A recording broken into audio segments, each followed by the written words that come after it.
Então fala você ligado para mais um vídeo aqui no canal, eu sou Eduardo Ferrari e trago assuntos importantes sobre o nosso Vasco. Não pule sequer uma parte do vídeo, aqui embaixo tem um botão escrito inscreva-se. Não perca seu tempo, se inscreve no canal que mais cresce no Brasil, falando do Vasco, só do Vasco, transmitindo os jogos do Vasco também. É esse aqui, canal Vasco Connect. Vai lá, se inscreve, não paga nada, tá? Não paga também para deixar seu like não, cola o dedo no like, que é muito legal, tá certo? Vai estar ajudando e ajudando demais. Habilite o sino das notificações para receber todos os vídeos e conteúdos do nosso gigante, amado Clube de Regatas Vasco da Gama. Bom, agora eu quero falar do nosso parceiro, PagBet. PagBet é uma casa de apostas esportivas que você ganha depositando apenas R$ 1, tem condições de fazer sua aposta, saque rápido via Pix, depósito também, né? Suporte humanizado durante 24 horas. As cotações na PagBet são sempre muito altas. O cadastro é rápido e sem burocracia. Na PagBet é possível você encerrar quando estiver ganhando ali. Pô, tô ganhando e tal. Vou encerrar aqui para tirar o meu logo, beleza? Link fixado aqui no primeiro comentário do vídeo. Vai na PagBet aqui pelo canal Vasco Connection e tira lá a sua graninha porque é muito legal. PagBet, acertou, tá pago. Bom, rapaziada, tem muita coisa pra gente falar, né? Na realidade, eu queria realmente falar muita coisa, mas prometo ser bem breve. Porque tem alguns negócios, algumas questões. Hoje é a última cartada, é o último dia. Como eu disse ontem, não acredito, tomara que eles calem minha boca, mas eu preciso noticiar, eu preciso informar, eu preciso fazer a minha parte, como eu sempre digo aqui, certo? Bom, o Rojas, uma coisa eu vou deixar, vou abrir o vídeo assim, o Rojas não veio para o Vasco por falta de dinheiro. Sinceramente, eu nem sei quem está certo, quem está errado. O Paulo Brax é muito lento mesmo, mas uma coisa ontem eu consegui apurar, gente. O Paulo Brax, ele precisa e vai ser cobrado. Isso é fato.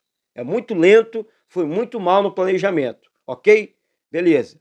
Agora, ele fechou algumas contratações e o dinheiro não apareceu. O Rojas é um deles. É uma situação que eu, sinceramente, não consigo entender. Agora, o que o cara fechou com 5 jogadores, pelo menos, a contratação de 5 jogadores para essa janela, ele fechou. E no momento, é tipo assim, você vai comprar um carro, você fecha o contrato, você assina tudo e tudo mais. No momento, não pagou, o dono da agência vai te liberar esse carro? É claro que não, pô. Ele fechou a contratação. Agora tem que pagar para sacramentar o negócio. Pô, não é possível. Algumas pessoas parecem assim, não querem entender, sabe? Então, essa que é a grande realidade.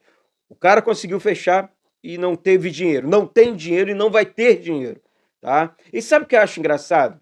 É que o Vasco fez as maiores vendas da sua história. O Vasco lucrou cerca de 100 milhões de reais agora, antes sabe, no meio aí da janela, no meio do processo. O Vasco vendeu o Ignaldo, Pedro Raul, enfim.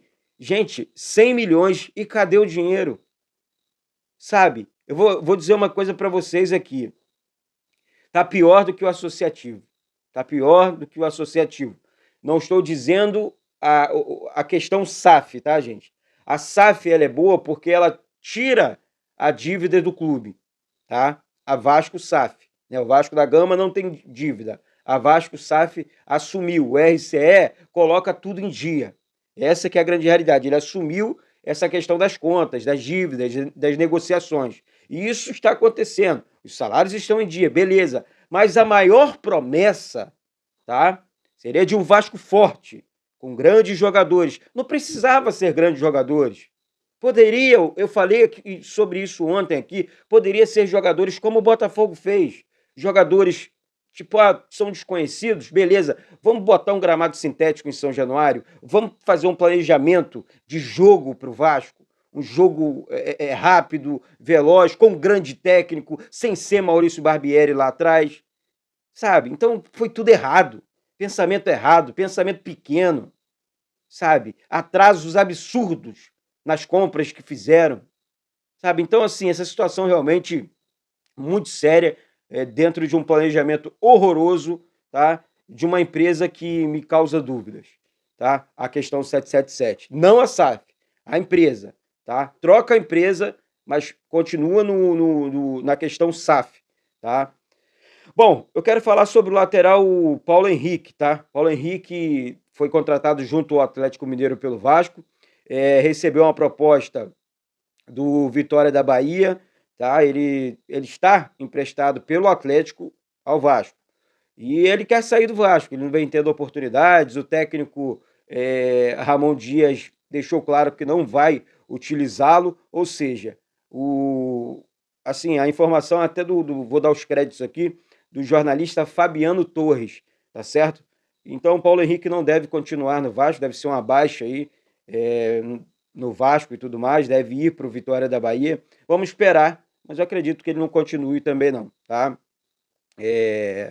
Bom, dentro desses processos de especulação, negociações frustradas e tentativas, enfim, o Vasco está tentando agora não apagar das luzes aí, pelo menos algumas contratações, né? Qual que eu disse aí na capa do vídeo?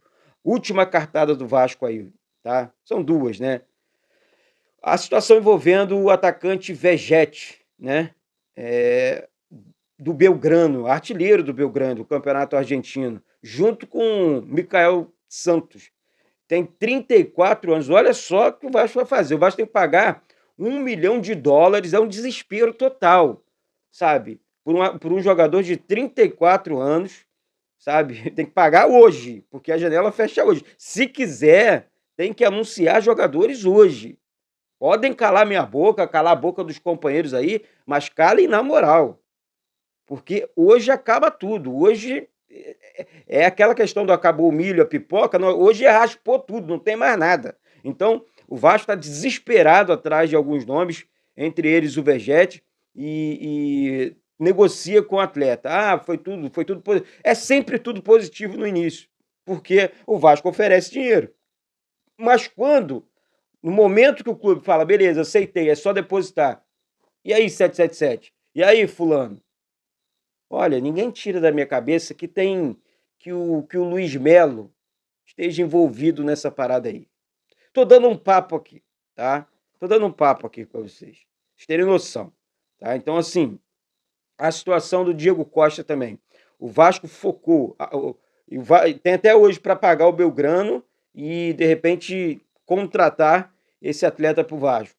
Sabe, o Felipe Caicedo também, outro jogador que o Vasco tenta no mercado, está tentando fazer algumas investidas, foi um pedido do técnico Ramon Dias, e o Vasco tenta negociar com esse atacante.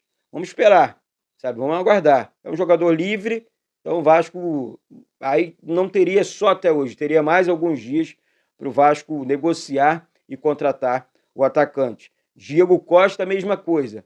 O Paulo Brax está em Madrid negociando, né? Tem uma reunião hoje com o jogador, com o agente do jogador também, e aí vamos aguardar. A proposta do Vasco realmente de salário é muito alta e a gente precisa esperar, gente. A gente precisa aguardar porque realmente a situação é muito delicada, é muito complicada. O Vasco passou vergonha, a torcida passou raiva o tempo inteiro. Eu nunca vi uma torcida sofrer tanto como a nossa. Essa é que é a grande realidade e a gente precisa aguardar. A gente precisa esperar o Vasco voltar literalmente ao normal, porque o que esses caras fizeram foi covardia com a gente. Não tem outra palavra. A palavra é covardia total, tá certo? Então é isso. Daqui a pouco tem live, daqui a pouco tem vídeo, daqui a pouco tem muita informação para você. Se inscreve aqui embaixo, pega o link do canal, manda para geral, porque isso aqui é Vasco da Gama. Beijo na cruz, um beijo no coração de todos vocês, Deus abençoe e saudações vascaínas.